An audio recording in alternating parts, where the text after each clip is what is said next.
Estamos acá con William Rojas, docente de Ciencias Sociales en la ciudad de Bogotá, Colombia. Él se encuentra ahora en Argentina haciendo un doctorado y bueno, quiere contar a Prensa Obrera acerca del conflicto y de la profunda huelga que lleva más de un mes de los profesores colombianos. Contanos un poco, William, cómo se desenvuelve, por qué motivos y en qué situación está ahora esta huelga. Bueno, la huelga en este momento ya supera el mes, más o menos 32 días. Es una huelga de carácter nacional. En Colombia somos 365.000 profesores. De esto el sindicato nuestro, que es la Federación Colombiana de Educadores, dice que alrededor del 95% ha acatado el paro. Ha sido un proceso en el cual han habido asambleas por colegio, por localidad y grandes movilizaciones a nivel nacional y particularmente con 4 tomas de la ciudad de Bogotá en las que se desplazan docentes de las distintas provincias y se concentran en la ciudad de Bogotá. El paro coincidió este año con un proceso de movilización bastante amplio de trabajadores y de sectores sociales en Colombia. Hay dos ciudades en la costa pacífica, la ciudad de Buenaventura, que es el puerto más importante que tenemos sobre el Pacífico en Colombia, y la ciudad del Chocó, perdón, Quibdó, que es la capital del Chocó, que son zonas del país muy carenciadas donde vive particularmente población negra. Estos sectores a los cuales se les había contenido en paros anteriores, el gobierno nacional no les cumplió con lo que les había dicho que les iba a dar para levantar paros, porque en Colombia ha habido un proceso de lucha en los últimos años en los que el gobierno ha tenido que salir a contener a la población. Entonces nuevamente surgen conflictos que vienen de periodos anteriores. En este caso coinciden paro cívico en la ciudad de Buenaventura, paro cívico en Quibdó, y a comienzo de año nosotros habitualmente firmamos como trabajadores algo que es un pliego de peticiones que presenta la organización sindical al gobierno. Eh, Como empleados estatales se presenta un pliego y el gobierno no da solución al pliego, lo que implica que hasta el mes de mayo todavía nosotros no teníamos aumento del salario de 2015. Entonces empieza un proceso de movilización en estatales que cubre también a los docentes. Entonces hubo paro nacional estatal, los trabajadores estatales fueron a paro y dentro de los trabajadores estatales estaban los docentes del sector educativo. En un primer momento como que el detonante tiene que ver con que no se discute el problema del aumento salarial de 2015 a 2016, pero dentro del pliego de peticiones que la FECODE presenta a nivel nacional hay un asunto que es prioritario y tiene que ver con el presupuesto educativo. Colombia es uno de los países que tiene menor índice de aporte al sistema educativo y durante mucho tiempo la excusa fue la existencia del conflicto armado. Entonces en Colombia tenemos 11 bases militares de los Estados Unidos, tenemos uno de los ejércitos más grandes del mundo, fruto de la existencia del conflicto armado, y se le destinaba a la guerra en contra de la guerrilla y en contra del narcotráfico, financiada también por el imperialismo norteamericano, una gran cantidad de recursos. Luego de las negociaciones de paz con las FARC, que desmovilizan al grupo guerrillero más importante, los docentes colocan sobre la mesa que esos dineros que se decía se destinaban a la guerra porque no podían destinarse a la educación y por eso teníamos un índice tan bajo de presupuesto en educación, pues deben pasar a destinarse a educación. Desde el punto de vista de la vida concreta del docente en Colombia, ¿cómo se expresa eso? Por ejemplo, yo soy docente de secundaria y he llegado a tener hasta 55 estudiantes aula. Lo que implica que cualquier tipo de proceso de carácter pedagógico va a estar completamente limitado porque ahí con mucha dificultad yo voy a poder reconocer quiénes son mis estudiantes, porque no solo tengo 55, sino que yo tengo que trabajar con 5 cursos, es decir, que puedo tener entre 200, 250 estudiantes viéndolos por semana. Lo que implica también que hay un gran nivel de hacinamiento dentro de las instituciones educativas y eso tiene que ver con que no hay infraestructura, con que no se construyen el número de colegios suficientes a lo largo y ancho del país, donde hay colegios, porque también si visitan páginas de internet en las que se refieran al conflicto docente en Colombia, se van a dar cuenta que hay regiones del país donde no solo no hay agua potable, no solo no hay electricidad, sino que, por supuesto, las escuelas son un par de palos y un tablero en el que el docente tiene que trabajar. En Colombia hay docentes que tienen que desplazarse cantidad de kilómetros para poder ir a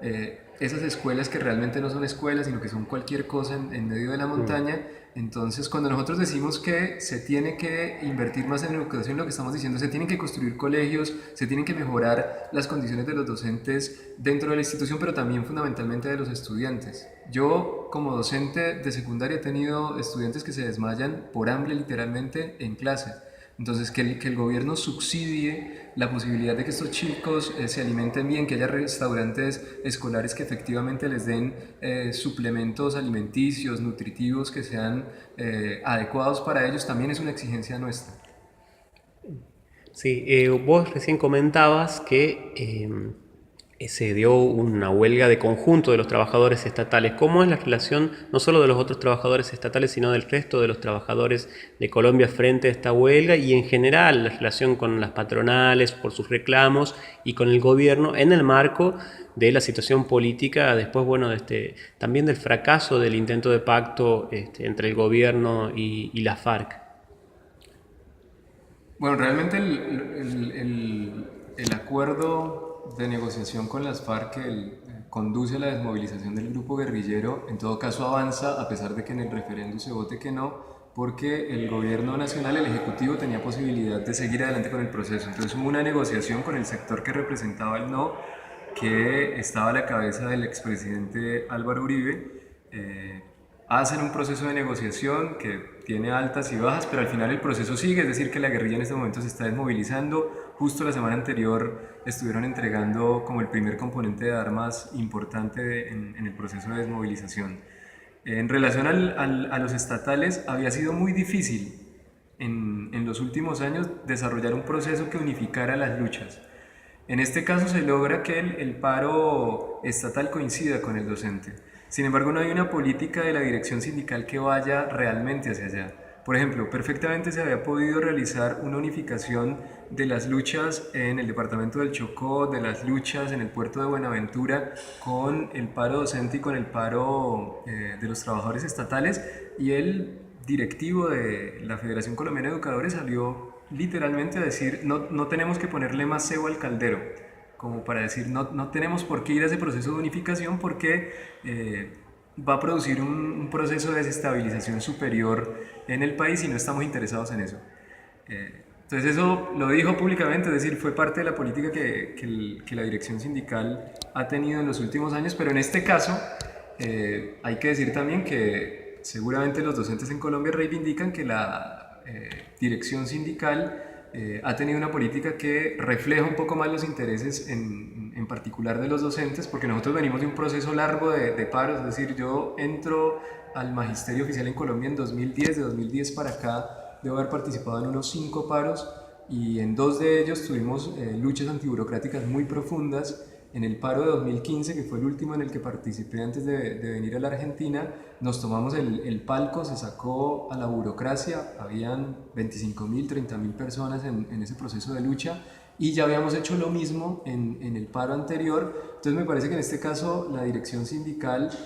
toma una posición que es: no vamos a levantar el paro hasta que más o menos haya una conquista en relación a los docentes que sea presentable. Y entonces en ese sentido han mantenido el paro y han desarrollado planes de lucha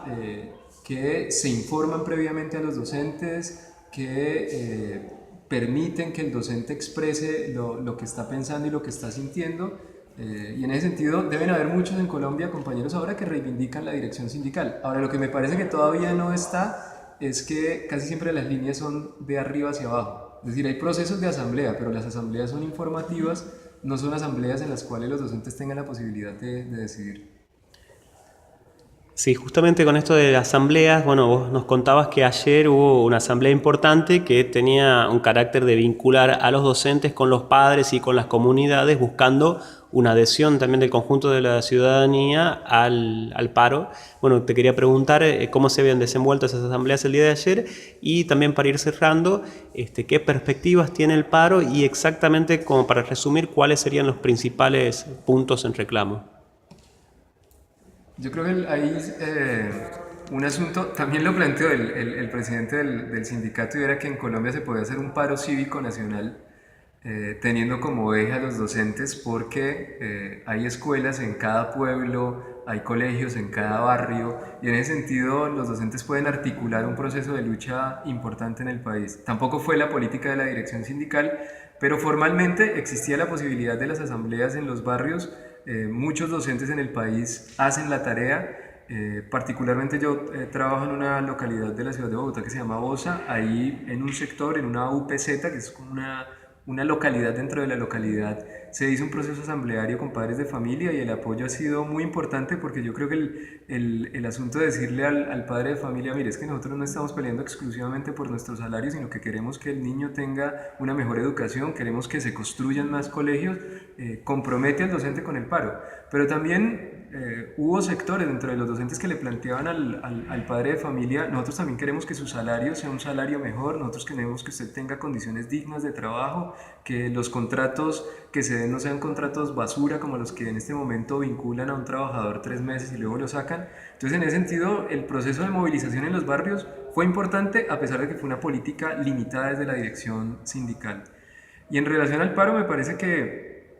existen ahora posibilidades concretas de salir bien de él, es decir, de que los docentes tengamos un triunfo. De hecho, desde el punto de vista salarial, se nos aumentó 8,75%, que no es una cifra astronómica, pero que está por encima del índice de precios al consumidor, que en Colombia es el que para los trabajadores registra más o menos lo que va a ser su aumento. Fue de 5,75% el año anterior, nosotros estamos 3 puntos por encima.